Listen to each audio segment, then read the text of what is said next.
Assalamualaikum warahmatullahi wabarakatuh. Kami mahasiswa Sekolah Tinggi Ma'arif Kota Jambi dengan Prodi Pendidikan Agama Islam semester 6 pagi.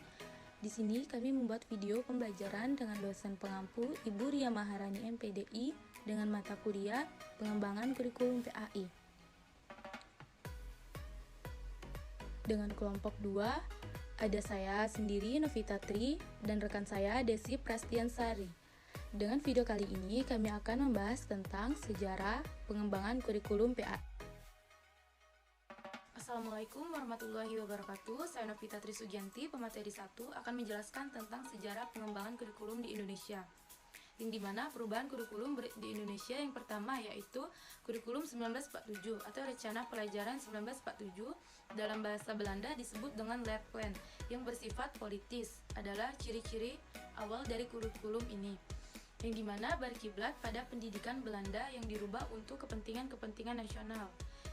Pada saat itu masih bersistem diskriminatif, yang dimana sekolah-sekolah dibedakan antara anak-anak Belanda dan anak timur asing dan anak pribumi.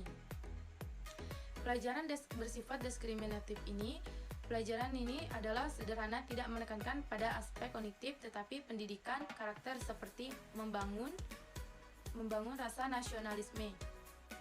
Yang kedua yaitu kurikulum 1952 atau rencana pelajaran terurai, yang dimana kurikulum ini relatif dengan kurikulum 1947.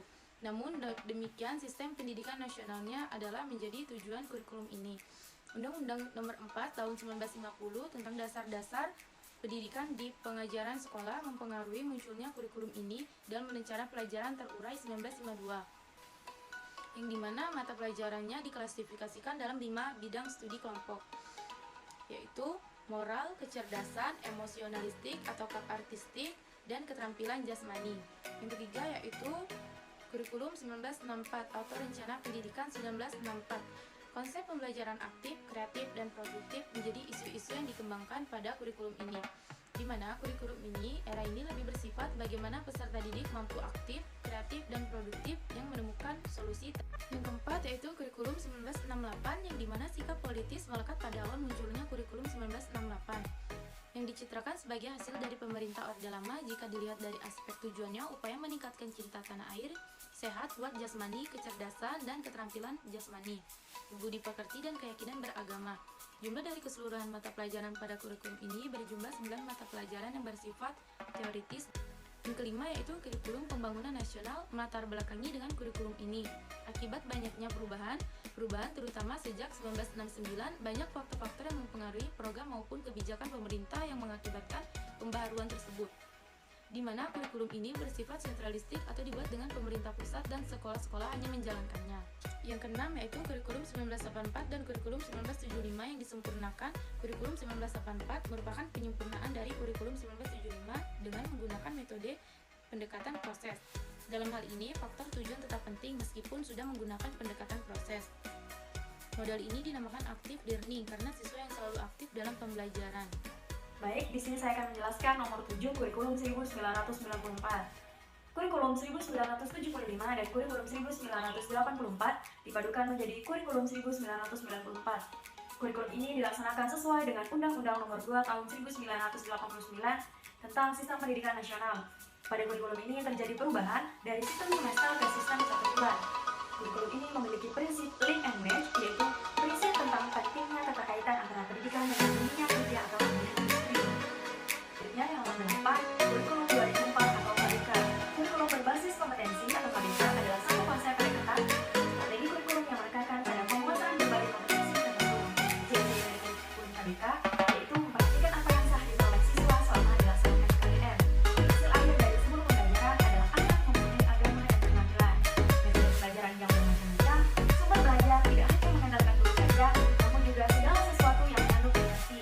Penilaian berdasarkan proses yang dilalui siswa dan gurunya. Nomor 9, kurikulum 2006 atau KTSP, kurikulum tingkat satuan pendidikan. Pencapaian kompetensi adalah orientasi dari KTSP. KTSP lahir dari semangat daerah bahwasanya pendidikan tidak hanya menjadi tanggung jawab pemerintah pusat, tapi juga menjadi tanggung jawab dari pemerintah daerah. Bagaimana model kurikulum ini bersifat desentralisasi. Karakteristik KTSP sebagai berikut: menuntun siswa untuk mengembangkan ilmu pengetahuan, minat dan bakat,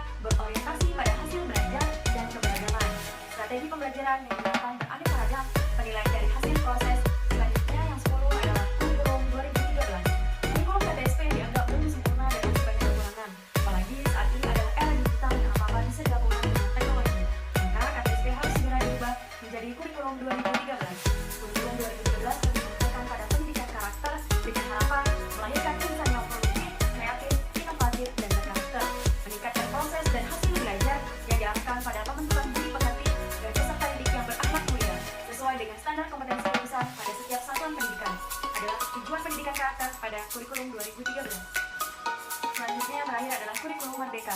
Kurikulum Merdeka merupakan hasil dari penyederhanaan kurikulum dalam kondisi khusus atau darurat untuk memitigasi ketertinggalan pembelajaran atau learning loss pada masa pandemi oleh Kemendikbudristek sebagai upaya dari pemulihan pembelajaran. Kurikulum Merdeka dikembangkan sebagai kerangka kurikulum yang fleksibel sekaligus berfokus pada materi esensial dan pengembangan karakter serta kompetensi pendidik. Fungsi pembelajarannya dibagi menjadi 3 tipe, yaitu pembelajaran intrakurikuler, kokurikuler, dan ekstrakurikuler. Demikianlah pemaparan materi dari kelompok. Demikianlah hasil kelompok kami, lebih dan kurangnya kami